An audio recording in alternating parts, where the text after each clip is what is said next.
अच्छा, एक जो हम युक्त वैराग्य के बारे में विषय में हम लोग सुनते हैं, जो रूपा गोस्वामी जी ने हमको दिया है कि हम अपने लिए या अपने स्वार्थ के, अपने कंफर्ट के लिए, अपने एंजॉयमेंट के लिए, अपने भोग के लिए हम जनरली, मतलब युक्त वैराग्य कंसेप्ट है, मैं ये नहीं बोला मैं ऐसा करता हूँ, कि हम उसमें किसी भी वस्तु को हम यूज नहीं करना चाहते, लेकिन कोई भी वस्तु का अगर भगवान की सेवा में इस्तेमाल हो सकता है तो हम बढ़ चढ़ के उसको लेते हैं।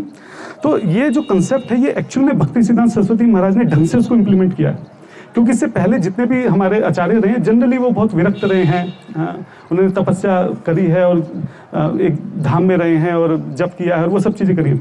लेकिन भक्ति सिद्धांत सरस्वती महाराज ने पहली बार ऐसा किया कि सन्यासी के भेष के ऊपर उन्होंने सोचो कोट पैंट पहना, उन्होंने गाड़ी का इस्तेमाल किया, उन्होंने अपने शिष्यों को, सन्यासी शिष्यों को भारत से बाहर भेजा, जबकि सन्यासियों के लिए समुद्र को लांघना वर्जित होता है, ठीक है। तो ये बहुत रिवॉल्यूशनरी चेंजेस थे जो इन्होंने करे थे। बेसिकली इनका पॉइंट था कि प्रचार के लिए जो भी करना पड़े उसको करो। गाड़ी में बैठे, सोचो गाड़ी में इससे पहले कोई बैठता नहीं था, तो गाड़ी का इस्तेमाल कर रहे हैं, बड़े बड़े लोगों से मिल रहे हैं, मिनिस्टर से मिल रहे हैं, उद्योगपतियों से मिल रहे हैं, कोट पैंट पहन रहे हैं। तो जो भी हो सकता था उन्होंने प्रचार के लिए जो भी जरूरत पड़े तो वो करो, ये इस तरह का भाव था। एक्चुअली ना इसमें मैं एक सुन रहा था, हिज ग्रेट चैतन्य चंद प्रभु जी ने बहुत अच्छे से समझाया था। वो कह रहे थे कि ना देखो प्रिंसिपल सेम है, जैसे पहले क्या था चैतन्य महाप्रभु के समय पे, उस समय उद्योगपति से मिलना बुरी बात मानी जाती थी। अगर कोई सन्यासी किसी उद्योगपति से, राजा महाराजाओं से इनसे मिल रहा है तो वो अच्छा नहीं माना जाता था। तभी हम जानते हैं महाप्रभु ने प्रताप रुद्र से मिलने के लिए मना किया और सब स्टोरी हमको पता है। तो पहले मिलते नहीं थे, पहले अच्छा नहीं माना जाता था कि सन्यासी वैराग्य है, ये राजा महाराजाओं से मिलना अच्छा नहीं है, तो इसलिए उसका उन्होंने पालन करा। पर्पस क्या था? पर्पस था कि प्रचार हो। लोग जब देखते हैं कि हाँ ये देखो किसी बड़े व्यक्ति से नहीं मिलता है, विरक्त है, तो लोग उससे प्रभावित होते हैं, लोग उनको मानते हैं। आज के समय में एक्चुअली बिल्कुल उल्टा हो चुका है।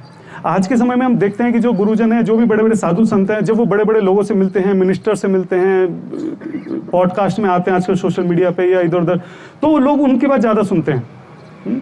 तो आज के समय में श्रील प्रभुपाद जी ने भी इस बात को समझा। आप सोचिए चैतन्य महाप्रभु ने प्रताप रुद्र से किस तरह से, हम जानते हैं कि किस तरह से मिलने के लिए मना किया, कितनी कोशिशों के बावजूद नहीं मिले, और श्रील प्रभुपाद जी जो खुद फ्लाइट पकड़ के इंदिरा गांधी से मिलने आ गए थे। अब देखा जाए तो दोनों 180 डिग्री है, मतलब एकदम उल्टा है आचरण देखा जाए तो। महाप्रभु क्या करें, श्रील प्रभुपाद जी क्या करें, लेकिन पर्पस दोनों का एक ही है, जो एसेंस है वो एक ही है। एसेंस ये है कि प्रचार कैसे हो सकता है। समय के साथ जो है बाहरी रूप से जो व्यवस्थाएं हैं वो बदल जाती हैं, लेकिन जो अंदर का प्रिंसिपल है वो सेम रहता है, समझ रहे। तो हमारे आचार्यों ने अलग अलग समय पे कि किस समय की क्या जरूरत है, लोग सामाजिक जो ढांचा है वो कैसा है, लोग कैसे समझते हैं, क्या करते हैं, उसके हिसाब से बाहरी रूप से चीजों को बदला है, लेकिन जो एसेंस है, जो प्रिंसिपल है, वो तब भी वैसे ही है। तो जो भक्ति सिद्धांत सरस्वती महाराज थे, स्पेशली इन्होंने बहुत एकदम रिवोल्यूशनल लेके आए थे। उससे पहले किसी ने देखा नहीं था ऐसे कि कोई सन्यासी कोट पैंट पहन रहा है, कोई सन्यासी गाड़ी में जा रहा है, तो लोग एकदम मतलब हैरान थे कि क्या चल रहा है यहाँ पे, मतलब, ठीक है। लेकिन वो समझते थे कि प्रचार के लिए सब चीज़ें जरूरी हैं, किसी तरह से लोगों को बचाना जो है वो ज़्यादा जरूरी है, इसलिए उन्होंने फिर ये यहाँ पे इन सब चीज़ों का करा।